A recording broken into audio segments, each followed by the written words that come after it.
When I witnessed my 78-year-old grandfather attach a hook to the keys of that HOA enforcer's truck and steer it directly into the creek, I believed our conflict was reaching its conclusion. What I hadn't grasped, however, was that it was merely the beginning of a new chapter. The whole ordeal started when Chad Morrison, the self-appointed security director for the HOA, decided our family's land was his own private parking space. For 6 months, he parked that matte black Ram 2500 precisely at our ranch's entrance. For 6 months, we made calls, sent letters, and made pleas, and for 6 months, he simply laughed at our efforts. But the moment he put his hands on my girlfriend, the dam of our patience finally broke. Allow me to share the tale of why one should never provoke a 78-year-old farmer who has 4 decades of experience with heavy machinery. My name is Jake Thompson, and prior to this entire mess, my life was straightforward. After earning an agricultural business degree from Texas A&M, I returned home to assist my grandpa Hal in managing our 200-acre ranch just outside of Austin. The Thompson family has held this land since 1923, persevering through the Great Depression, 2 world wars, and innumerable droughts. Grandpa's motto was always, when your roots are deeper than your neighbor's fence posts, you stand your ground for no one. Our ranch was situated where the old country roads met the newer subdivision developments. The area was once all farmland, but over the last 5 years, these upscale HOA communities had begun to sprout like mushrooms after a downpour. This is how Chad Morrison entered our lives. The first time I laid eyes on him, he was climbing out of that absurd truck, which featured blacked-out windows, oversized tires, and an excess of chrome accessories. The man appeared to be overcompensating for something. He stood about 6 feet 2 inches with a physique that hinted at a past fitness routine, now softened by what seemed to be a beer-heavy diet. It was a Tuesday morning in January when he initially parked that behemoth across our main gate. I was on my way to check on the cattle when I spotted it.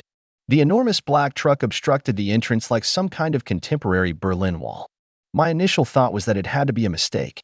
Perhaps he was lost, or his GPS had malfunctioned. I approached and tapped on the driver's side window. When it descended, I got my first proper look at Chad Morrison. His face wore the perpetual scowl that some people acquire from spending too much time being angry at everything. "Excuse me, sir, but you're blocking our entrance," I said, maintaining a polite tone. Chad surveyed me from head to toe as if I were something he had just scraped from his boot. "Your entrance?" "The HOA property survey indicates this is a community access road, a public right-of-way." I could feel my jaw clenching. This was our property and had been for a century. I believe there's been some sort of mix-up. This is private property, the Thompson Ranch. We have deeds dating back to 1923. Chad's laugh was as grating as fingernails on a chalkboard. "Listen, farm boy. Times are changing. This entire area falls under HOA jurisdiction now. If you have an issue with it, take it up with the board." That's when Chad's attitude shifted from dismissive to overly hostile. He got out of the truck, using his size in an attempt to intimidate me.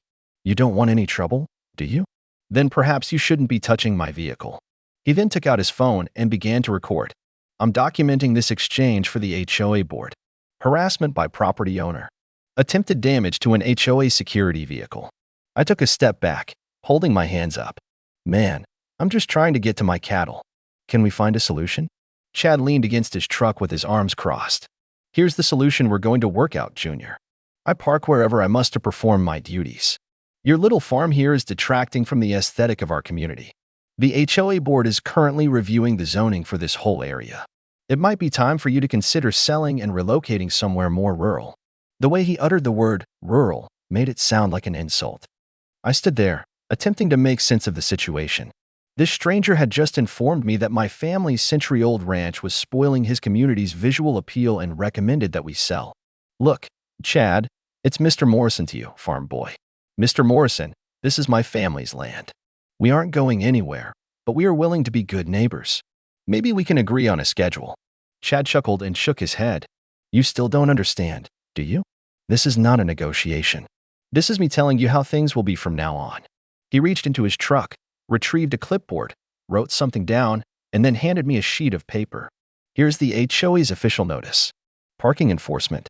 Your little farm road intersects with HOA property. I am authorized to patrol this area daily as required." I examined the paper. It was a jumble of legal-sounding terms strung together but lacked any official appearance. This doesn't seem legitimate. Where's the letterhead? The proper signatures? Chad's eyes narrowed. Are you questioning the authority of the HOA board, son? A wave of heat rose in my chest. I'm questioning your authority to block my family's access to our own land. Chad stepped nearer, so close I could smell the stale coffee and cigarettes on his breath. Let me be perfectly clear, farm boy. The HOA owns this community now. Your small patch of dirt is encircled by our property. We have control over the access roads, the utilities, the zoning. If you want to play hardball, feel free. Let's see how long you last. With that, Chad got back into his truck, started the offensively loud diesel engine, and drove away, but not before placing something on my windshield. It was a handwritten note.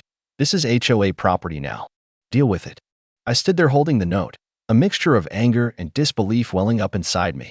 Who on earth did this man think he was? Before I could phone my grandpa, I heard his old Ford pickup approaching down the drive. When Grandpa Hal stopped and saw the look on my face, his expression turned grave. I passed him the note and recounted what had transpired. Grandpa read it slowly, folded it with care, and tucked it into his shirt pocket. "Jake," he began, in a tone I had never heard from him before, "did you know I served as a combat engineer in Vietnam?" I shook my head. In all my 25 years, Grandpa had rarely spoken about the war. "Well," he went on, examining the tire marks Chad's truck had left in the gravel, "it seems it might be time for you to learn a few things about strategy." That evening, Grandpa shared stories with me that I had never heard. Harold Thompson hadn't just been a farmer his whole life. He had completed 2 tours in Vietnam as a combat engineer, tasked with building bridges and clearing obstacles. Following the war, he utilized his GI benefits to purchase heavy machinery and grow the ranch. "The thing about bullies, Jake," he said, rocking in his chair, "is that they consistently underestimate the people they target. They see what they want to see, just an old farmer and his grandson. They don't see the man who spent 3 years outwitting the Viet Cong." I had always known my grandpa was resilient, but I was beginning to see there were layers to him I'd never imagined. The following morning, Chad returned. Same truck, same location, same demeanor. This time, however, I was prepared. I had conducted some research. Chad Morrison had a rather notable past. Public records indicated he had been an officer with the Austin PD until about 2 years prior. His departure was not voluntary. There were multiple complaints of excessive force and improper conduct. Afterward, he had moved between various security firms before securing this HOA position. The most telling detail was that the person who hired him, Margaret Morrison Blackwell, was not only the HOA board president but also his mother-in-law. Chad's wife had divorced him around the time he lost his police job, yet Margaret kept him on as her personal enforcer. The entire arrangement reeked of nepotism and small-town politics, but the real breakthrough occurred when my girlfriend, Emily, arrived that afternoon. Emily Rodriguez was in her final year at UT Law and worked part-time at a local firm that specialized in property rights. She was intelligent, formidable, and had no patience for bullies like Chad. When I recounted what had happened, her dark eyes blazed with anger. "Jake, this is utterly illegal. You can't just park on someone's property and declare HOA jurisdiction." Emily dedicated the next few hours to her laptop, cross-referencing property deeds, HOA bylaws, and city ordinances. Her findings were compelling. The Thompson Ranch predated the existence of any HOA. Our property rights were grandfathered in under-county law. Crucially, the road Chad was asserting as HOA property was, in fact, a private easement that belonged to us. "Here's the situation," Emily clarified, spreading maps and documents across our kitchen table. "The HOA has zero legal authority to regulate your property. None. You aren't a member of their community. You never consented to their bylaws, and they cannot block access to your own land." Grandpa leaned over her shoulder, keenly studying the paperwork. "So what you're saying is this Chad individual is trespassing?" Emily nodded. "Not just trespassing, but also potentially engaging in harassment and intimidation. There are significant civil and criminal violations here." Grandpa smiled, but it wasn't his typical warm, grandfatherly smile. It was something colder. "Well then, it sounds like we need to properly document these violations." The next morning, I was positioned with a camera when Chad arrived, but something was different. Margaret Morrison Blackwell was with him. I had seen her photograph in the local newspaper, but she was even more formidable in person. Margaret was in her mid-60s, with silver hair pulled back in a severe style and an outfit that shouted expensive. She was wearing pearls at 10 o'clock in the morning on a ranch road. As she exited Chad's truck, she surveyed our property as if she had discovered something distasteful. "You must be the Thompson boy," she stated, without an introduction. Her accent was pure wealth, an affected upper-class drawl that suggested decades of practicing superiority. "I'm Jake Thompson, ma'am. This is my family's ranch." Margaret sniffed. "Yes, well, that is what we need to address. Your little farm here has become quite an eyesore for our community. The property values in Pine Creek Estates are declining because of this." She gestured vaguely toward our ranch as if it were a personal affront. I felt my blood pressure begin to rise. "Ma'am, with all due respect, we have been here for 100 years. Your community is about 5 years old. We were here first." Chad stepped forward, his hand resting on what appeared to be a police-style radio. "Listen here, Junior. Mrs. Morrison Blackwell is trying to be pleasant. The HOA board has been reviewing the zoning for this whole area. There are options being considered at the county level. Eminent domain, public good. You follow." I didn't follow, but my anger was growing. "Are you threatening to have our land seized?" Margaret held up a manicured hand. "No one is threatening anything, dear. We are merely exploring all available options to preserve the character and value of our community. Perhaps you might be open to selling. I am certain we could arrange a fair price." What transpired next took me by surprise. Instead of becoming angry, I began to laugh. Not because anything was amusing, but because the entire scenario was so preposterous. Here were these two individuals, standing on my family's land, telling me we were devaluing their neighborhood and should think about selling because our rooster was too noisy. "Ma'am," I said once my laughter subsided, "I appreciate your concern, but this ranch is not for sale. It has been in my family for 4 generations. This is our home." Margaret's smile became glacial. "How unfortunate. Well, I suppose we will just have to explore what legal remedies are available." Chad nodded and jotted something down. "Daily security patrols will persist for the safety and security of Pine Creek Estates." Naturally, they got back into Chad's truck and departed, but not before Chad called out, "Oh, and farm boy, that rooster of yours. The HOA noise ordinance prohibits livestock sounds before 7 a.m. or after 8 p.m. I'll be monitoring that very closely." As their truck vanished, it dawned on me that this was more than just Chad being a nuisance. This was an organized campaign to force us out. I took out my phone to call Emily, but before I could dial, I heard another engine, Grandpa's old Ford. He wasn't by himself. Another truck was following him. When they both came to a stop, Grandpa got out, accompanied by a man I didn't know. He was a large man in his 50s, dressed in a khaki uniform with a badge. "Jake," Grandpa called out, "I'd like you to meet Sheriff Johnson. Bob is an old friend from the service. We served together in the Mekong Delta." Sheriff Johnson offered his hand. "It's a pleasure to meet you, son. Your grandfather mentioned you folks are experiencing some issues with the HOA crowd." I shook his hand, feeling bewildered. "Well, yes, sir, but I wasn't aware that Grandpa had called you." Grandpa grinned. "Oh, I didn't call him about that. I called him about something much more compelling." Sheriff Johnson retrieved a folder from his truck and handed it to me. "Your grandfather requested that I run a background check on Chad Morrison. I thought you might find the results enlightening." I opened the folder, and my stomach churned. Chad's police record was even worse than I had imagined. It included multiple excessive force complaints, 2 suspensions, and a final incident that involved inappropriate conduct with a female victim. A note from his commanding officer captured my attention. "Officer Morrison exhibits concerning patterns of obsessive behavior and has trouble accepting civilian authority. A psychological evaluation is recommended." The man wasn't just a jerk, he was potentially dangerous. Sheriff Johnson indicated another page. "He isn't even an employee of the HOA. He's employed by Margaret Morrison Blackwell personally, through her private security firm. Legally, he possesses about as much authority as a mall cop. So when he asserts he's enforcing HOA regulations, he's essentially just playing a role," Sheriff Johnson concluded. "The HOA board did approve some security patrols, but Chad's interpretation of that role extends far beyond anything they authorized." The following morning marked Chad's first significant escalation. I was awakened by voices and music coming from our front gate. Peering outside, I was met with a scarcely believable sight. Chad's truck was there, along with 3 other vehicles. They were having a barbecue, a full-on cookout complete with folding chairs, a portable grill, a cooler filled with beer, and about 6 men I had never seen before. They had positioned themselves directly in front of our gate, completely blocking access to our property. As I stormed out with Grandpa trailing behind me, I saw that the situation was worse than it appeared.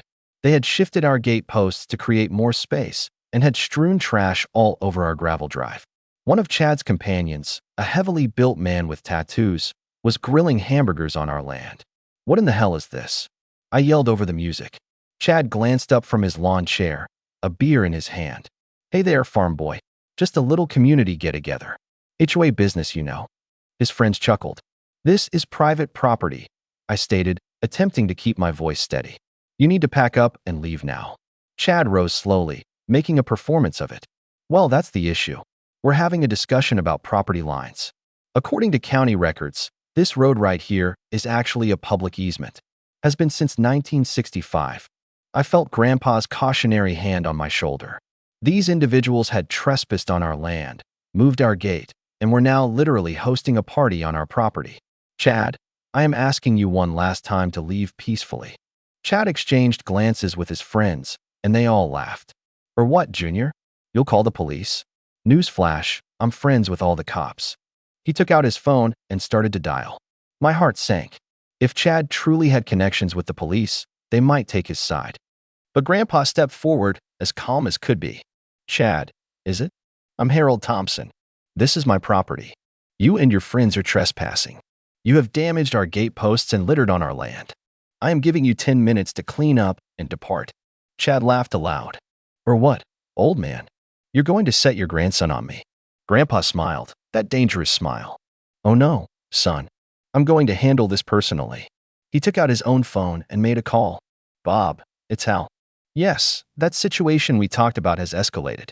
Multiple trespassers, property damage, and wait, is that marijuana I smell?" I glanced around and saw that one of Chad's friends was smoking something that did not smell like tobacco. Chad's face turned pale. "Bob, I think we'll need the deputy out here, and perhaps animal control as well. One of these individuals might not be fit to drive." Grandpa finished the call and looked at Chad. "Sheriff Johnson sends his regards. He will be here in 5 minutes, along with a deputy who specializes in public intoxication and property crimes."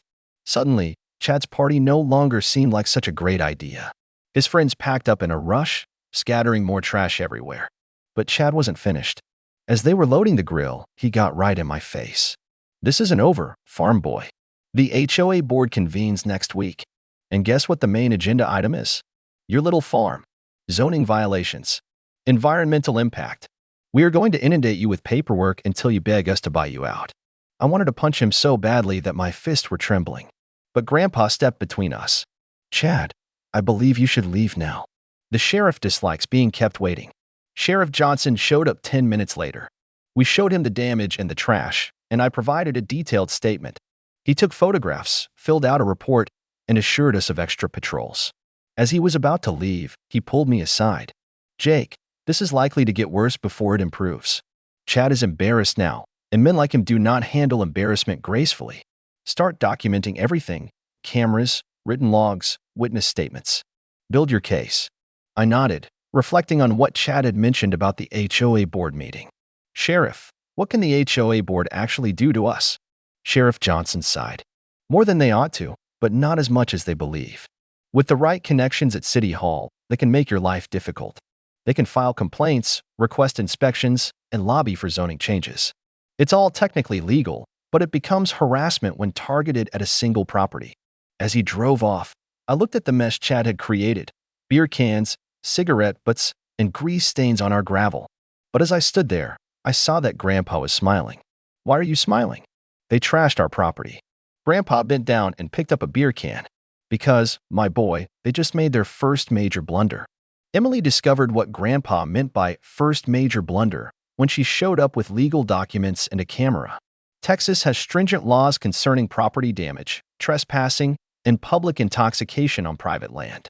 Every beer can, every cigarette butt, and every grease stain served as photographic proof of criminal acts. "Jake, this is actually wonderful news," Emily said as she cataloged the damage. "They've escalated to criminal behavior. That provides us with leverage we lacked before." She spent 2 hours taking pictures, measuring distances, and logging every piece of trash. With Sheriff Johnson's report and this evidence, we can press charges: criminal trespass, vandalism, littering, and possibly public intoxication. Grandpa nodded with approval. Smart girl, Jake. You chose a good one. But our optimism was fleeting. When Emily attempted to file charges the next day, she encountered a roadblock. The desk sergeant was polite but dismissive. Ma'am, our records show no criminal activity was reported at that address. Officer Morrison responded to a call regarding threatening behavior by the property owners, but no arrests were made. Emily's jaw dropped. Officer Morrison? Chad Morrison isn't a police officer. He's the head of HOA security. The sergeant consulted his computer. According to this report, Officer Chad Morrison responded to a disturbance call. The complainants chose not to press charges. Emily leaned over the desk. Sergeant, Chad Morrison was dismissed from the Austin PD 2 years ago. He is not a member of law enforcement. The sergeant's expression remained unchanged. Ma'am, I can only proceed based on what is in our system. If you wish to file a complaint, you will need to contact Internal Affairs. When Emily called me with this update, I felt nauseous. Chad had somehow convinced his police contacts to file a falsified report, casting us as the aggressors. This is unbelievable, I told her. How is this legal? Emily's voice was tense with anger. It's not legal. It's fraud. Filing a false police report, impersonating an officer. But it shows us that Chad's connections run deeper than we realized. Sheriff Johnson visited that evening. When we recounted what had happened, his expression darkened. I was worried about this. Chad has friends on the force, men who share his mindset. He paused, choosing his words with care. What Chad did, filing that false report, is a felony. But proving it will be almost impossible. It's his word against yours, and he has friends to back him up. I felt a sense of hopelessness. So, what do we do? Just allow him to get away with it? Sheriff Johnson looked at Grandpa, and a silent understanding seemed to pass between them. Well, there are the official channels, and then there are the unofficial solutions. Grandpa rocked back in his chair. Bob is right, Jake. Sometimes you can't fight the system from within. Sometimes you have to play their own game and win. The following few days were quiet. Chad did not park at our gate. There were no more surprise barbecues. I harbored a hope that the police report had satisfied whatever point he was attempting to make. But Emily was on edge. Jake, this feels like the calm before the storm. Guys like Chad don't simply give up. She was correct. It began subtly, with just a sense of being watched while I was working in the fields. Trucks seemed to tail me into town. Phone calls would disconnect as soon as I answered. Then it became more direct. Emily started receiving text messages. At first, they were innocuous. Saw you at the coffee shop today. You look nice. That's a pretty dress. But they quickly escalated. You could do better than that farm boy. A smart girl like you shouldn't waste her time on a loser. When Emily showed me the messages, my blood ran cold. The number was blocked, but we both knew who was sending them. Emily, you have to report this. She laughed bitterly. And tell them what? That the man they just supported with a false police report is now stalking me? Jake, they aren't going to help. The harassment persisted for 2 weeks. Emily changed her number, but Chad somehow obtained the new one. Your boyfriend doesn't deserve you. I could protect you better than he can. You're making a mistake by staying with him. Finally, Emily confronted Chad directly. Against my advice, she drove to the HOA office to file a formal complaint. What occurred next makes my blood boil to this day. Emily found Chad behind the reception desk. When she requested to speak with Margaret Morrison Blackwell, Chad smiled. She's not here, but I'd be happy to assist. What can the HOA do for you today, Emily? The way he used her name, so familiar and possessive, made her skin crawl. I want you to stop sending me text messages. Stop following me. Stop harassing me. Chad's expression remained unchanged. I believe you're mistaken. I have no idea what you're talking about.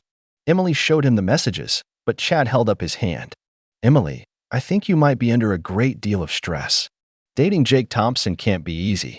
All that financial strain, the legal issues your family is facing. Perhaps you're imagining things. That's when Emily understood the depth of the situation. Chad knew about her family, her background, details he should not have had access to. How do you know about my family? Chad leaned back, completely at ease. Emily, I'm in security. It's my job to be aware of potential threats to our community. Your boyfriend's family has been identified as problematic. We're conducting our due diligence. Emily stood to leave, but Chad's voice stopped her. Emily, you're intelligent. You're going to be a lawyer. You have your entire life ahead of you. Don't let Jake Thompson pull you down. When his family loses that ranch, and they will, where will that leave you? Emily turned, her eyes flashing. Are you threatening me? Chad spread his hands innocently. Not at all. I'm presenting you with an opportunity, a new beginning. I could assist you with that. The implication was unmistakable. She left without saying another word, but Chad called out after her. Think about it, Emily. You know where to find me when you're prepared to be reasonable. When Emily recounted what had happened, I completely lost my composure. I wanted to hurt someone, to really cause them harm. I was halfway to my truck when Grandpa seized my arm. Jake, stop. Think. I spun around, my anger spilling out. Think, Grandpa. He's stalking Emily. He's threatening her. Grandpa's grip tightened. And then what happens? You assault him, you end up in jail, and he wins. Is that what you want? I wanted to protest, but I knew he was right. So what do we do? Let him get away with it. Grandpa's eyes held that dangerous look once more. No, Jake. We don't let him get away with anything. But we handle this intelligently. We handle this correctly. He paused, looking towards the road where Chad's truck had been parked so many times. You know, I never told you the complete story about that bridge in Vietnam, about what we did to Charlie after his 27th attempt to destroy it. I shook my head, still trembling with rage. We didn't just rebuild the bridge again, Jake. We constructed a trap. That night, Grandpa had me sit down and told me about Operation Thunder Road, a mission in Vietnam that was not recorded in any history books. The Viet Cong kept destroying our bridges, he explained. So, we began to build them specifically to be destroyed. Fake bridges that appeared real, but were engineered to collapse when they placed explosives on them. In the meantime, we constructed the real bridges upstream, camouflaged and defended. I was starting to grasp his point. You want us to give Chad a fake target? Grandpa smiled. I want us to give Chad precisely what he believes he wants. Let him think he's winning while we set up our real countermove. Over the following week, Grandpa executed his plan. It began with what appeared to be surrender. Instead of confronting Chad when he resumed parking at our gate, we did nothing. We acted defeated and demoralized. I played my part, walking with slumped shoulders, looking like a man who had lost all hope. Emily avoided the ranch. When she did visit, she parked at the rear of the property and came in through the fields. All the while, Grandpa was on the phone, making numerous calls to old Army comrades, local contractors, and the county planning office. When I inquired about his activities, he simply winked. Reconnaissance, Jake. Know your enemy, know his weaknesses, and know the terrain. Chad, believing he had broken our spirit, became more audacious. He started parking his truck overnight, leaving it at our gate from dusk till dawn. He began bringing his friends again, not for parties this time, but for what seemed to be surveillance. They would sit in their trucks with binoculars, observing our house and taking notes. The harassment of Emily intensified as well. The text messages grew more explicit and threatening. I know where you live. I know your schedule. I know you're afraid. When she finally returned to the police, they gave her the same response. No proof, no case. Sheriff Johnson attempted to intervene, but his options were limited. Jake, I can't make an arrest based on anonymous texts and circumstantial evidence. Chad is being too cautious. But Chad was not as careful as he believed. What he was unaware of was that Emily had been collaborating with a cybersecurity expert from her law firm. They had been tracing the text messages, tracking IP addresses, and assembling a digital paper trail that pointed directly to Chad. Jake, we have him, Emily told me excitedly one evening. The messages are sent through a VPN, but there are metadata fingerprints that link them to devices connected to the HOA office Wi-Fi. More importantly, we have geolocation data that places the sender at locations where Chad was confirmed to be. I felt a flicker of hope for the first time in weeks. Can we use this to prosecute him? Emily's smile vanished. That's the issue. The evidence is technically admissible, but obtaining it requires a warrant. And getting a warrant requires probable cause. The police won't pursue probable cause because they don't believe we have a case. It's a catch-22. That's when the situation took a perilous turn. Chad, frustrated by our seeming submission, chose to escalate. He began to venture onto our property when he thought we were away. We discovered footprints around our house, evidence that someone had been peering through our windows. Our mailbox was vandalized. Emily's car tires were slashed while she was visiting. But the most terrifying incident occurred on a Tuesday night in May. I was in town for a late meeting with our feed supplier when Chad made his move. Emily was alone at the ranch, studying for her bar exam in our kitchen. She heard a truck pull up around 9 p.m. and assumed it was me returning home. When she looked out the window and saw Chad's black Ram in our driveway, she panicked. Chad did not just remain in his truck this time. He got out, walked directly to our front door, and began knocking, then pounding. "Emily, I know you're in there. We need to talk." Emily called me first, then 911. But I was 20 minutes away, and the police response time to our area was even longer. Chad continued to pound on the door, shouting threats and demands. "You can't hide from me forever, Emily. I'm trying to help you. Your boyfriend's family is going down, and you can either go down with them or come with me." Emily barricaded herself in our bedroom with Grandpa's old hunting rifle and waited.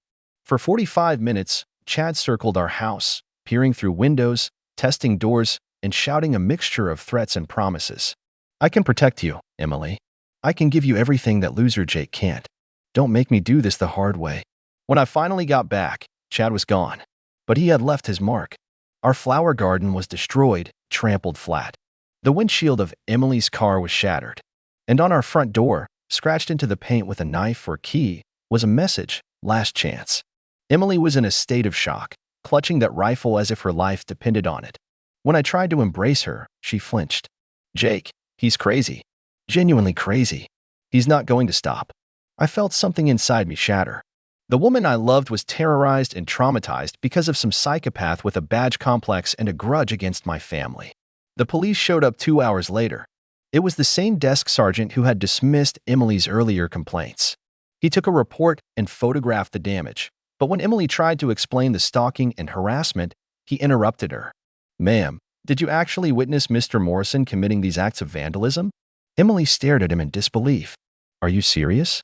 Who else could it have been?" The sergeant shrugged. "Could have been anyone. Teenagers, perhaps someone with a grudge. Unless you have direct evidence linking Mr. Morrison to these crimes, there's not much we can do. I wanted to strangle that officer with my bare hands." "What about the threats? The pattern of harassment?" The sergeant's expression remained unchanged. "What threats?" "According to our records, Mr. Morrison has been nothing but professional in his interactions with your family. If anything, you folks have been the aggressors." That was the moment I realized just how deep Chad's connections went. He wasn't just being protected by a few police buddies. He had the entire system rigged in his favor. After the police departed, Emily completely broke down. "Jake, I can't do this anymore. I'm scared to be here. I'm scared to go home. I'm scared to walk to my car by myself." I held her as she cried, a storm of helplessness and rage warring within me. But when I looked up, I saw Grandpa standing in the doorway. He wasn't looking at us. He was gazing out into the darkness where Chad's truck had been parked. His face was placid, but his eyes were the coldest I had ever seen. "Emily, honey," he said softly, "why don't you pack a bag and stay at your sister's for a few days? Jake and I need to have a talk." Emily looked up at him, tears still coursing down her face. "Mr. Thompson, I'm not going to let him drive me away from Jake. This is my fight as well." Grandpa smiled, and for the first time since this ordeal began, it was his warm, grandfatherly smile. "Oh, sweetheart, you're not leaving permanently. You're just going to be safe while Jake and I take care of some business." He walked over to the closet and retrieved a dusty box I had never seen before. When he opened it, I saw maps, photographs, and what appeared to be military planning documents. "Jake," he said, pulling out a manila folder, "it's time I told you about Operation Sweet Creek." Inside that dusty box was a lifetime of secrets. Maps of our property dating back decades, legal papers, and military intelligence reports. The most fascinating item, however, was a folder labeled Property Rights and Easements, Confidential. Grandpa laid everything out on our kitchen table as if a general planning a military campaign. "Jake, what do you know about Sweet Creek?" I gave him a blank look. Sweet Creek was just a small stream that meandered through our back 40 acres. I had played there as a child, catching crawfish and building dams. "Not much, Grandpa. It's just always been there." Grandpa smiled. "Forever is correct. And according to Texas water rights law, that makes us very unique." He produced a surveyor's map from 1923. When your great-grandfather purchased this land, Sweet Creek was the natural boundary. The HOA subdivision was constructed on the opposite side. Their property line concludes at the water's edge. I examined the map, trying to comprehend its significance. So, we own the creek. Grandpa's smile broadened. We own the creek bed, and 20 feet on both banks. Water rights, mineral rights, access rights, everything. He pulled out another document.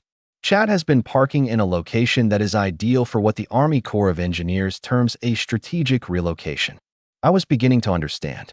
You mean we can legally move his truck? Grandpa chuckled.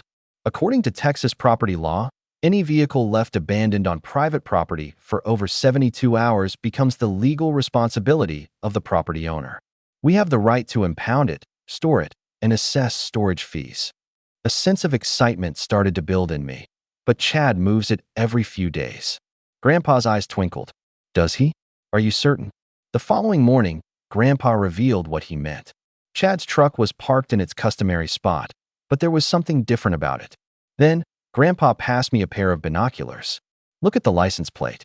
I focused them and nearly dropped them in surprise. It was the same make, model, and color as Chad's Ram 2500, but it was not the same vehicle. It had a different license plate, different rims, and a different window tint.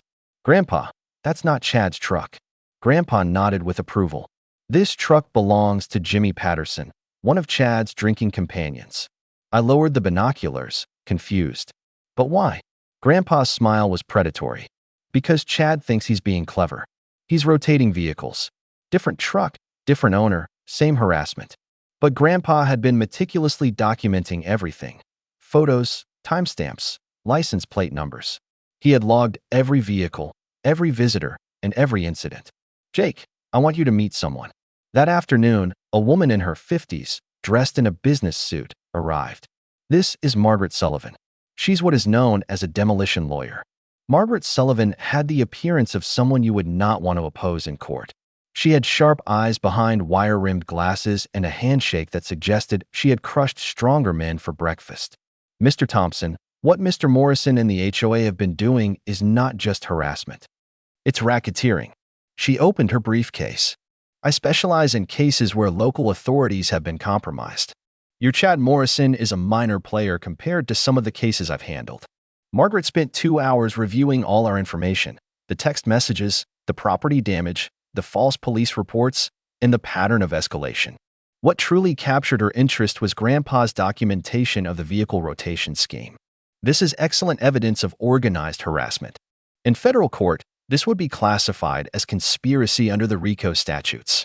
As if on cue, Emily's phone buzzed. This message was different, more direct. Time's up. You have 24 hours to convince your boyfriend to sell. After that, things will become unpleasant. Margaret photographed it.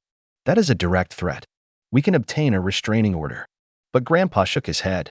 Restraining orders don't deter men like Chad. They just make them more cautious. Margaret sensed an undercurrent she didn't fully grasp. Mr. Thompson, what exactly are you planning? Grandpa walked to the window, looking at the truck at our gate. Miss Sullivan, you manage the legal aspect. Jake and I will handle the practical side. That dangerous look had returned to his eyes. Chad wants to play games with property rights. Fine, let's play. I wanted to remain with Grandpa, but he would not hear of it. Emily is the priority, Jake. Chad is unstable, and if this goes sideways, she is the one in real danger. Emily was pacing in the kitchen, radiating nervous energy. Jake, what is going on out there? I heard trucks. I explained what we had observed, and Emily's face turned pale. We need to call 911. I shook my head. Emily, they're not coming. Not in time. Before I could elaborate, Chad's voice boomed through a bullhorn. Jake Thompson, get out here. We need to have a talk. Emily grabbed my arm. Don't go. It's what he wants. Outside, Chad continued to shout threats. I counted 6 vehicles, their engines rumbling like hungry predators. That's when we heard the excavator start up.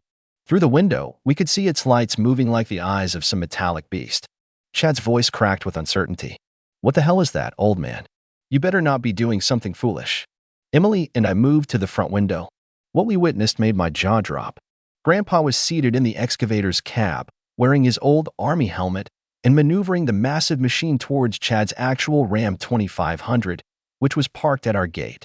Chad and his associates stood around their trucks, clearly not anticipating this kind of response. Is that old fool insane?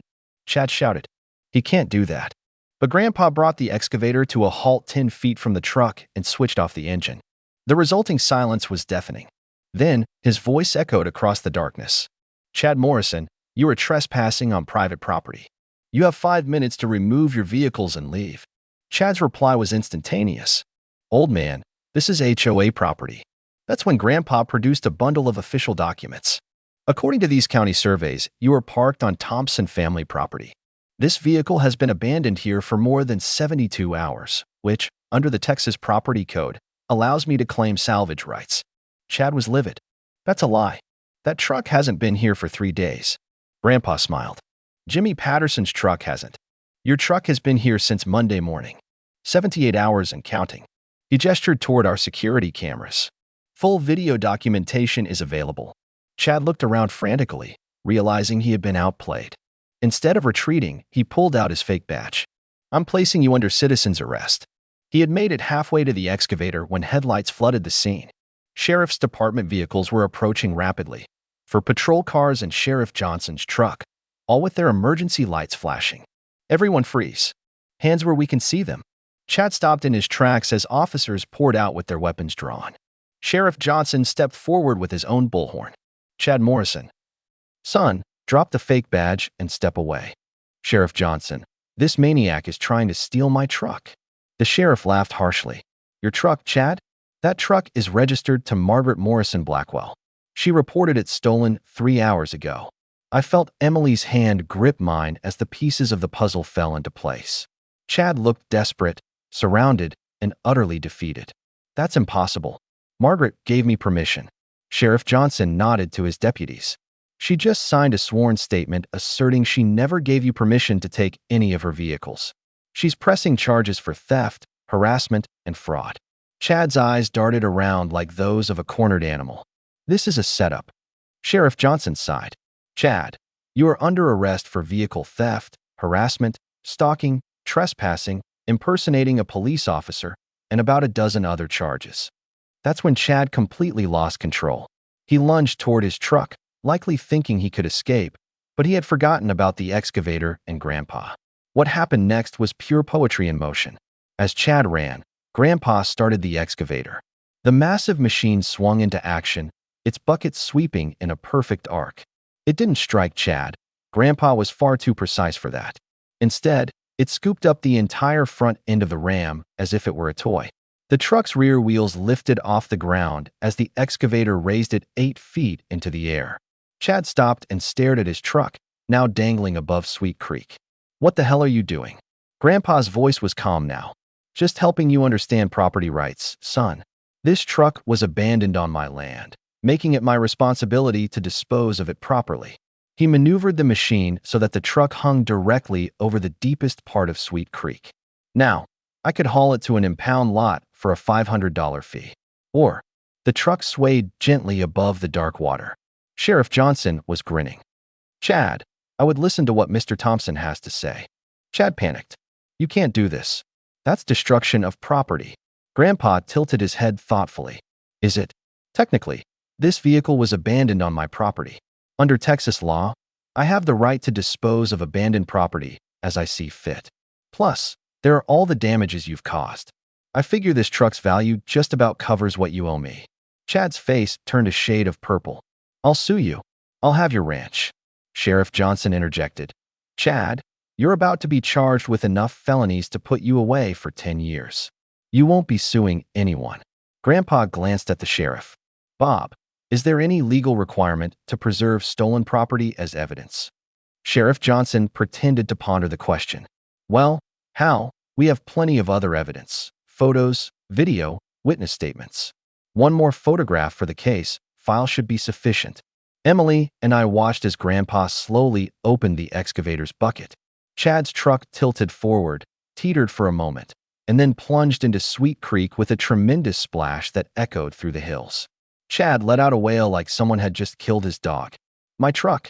You destroyed my truck." Grandpa climbed down with dignity. "Your truck? I thought you said it belonged to Margaret."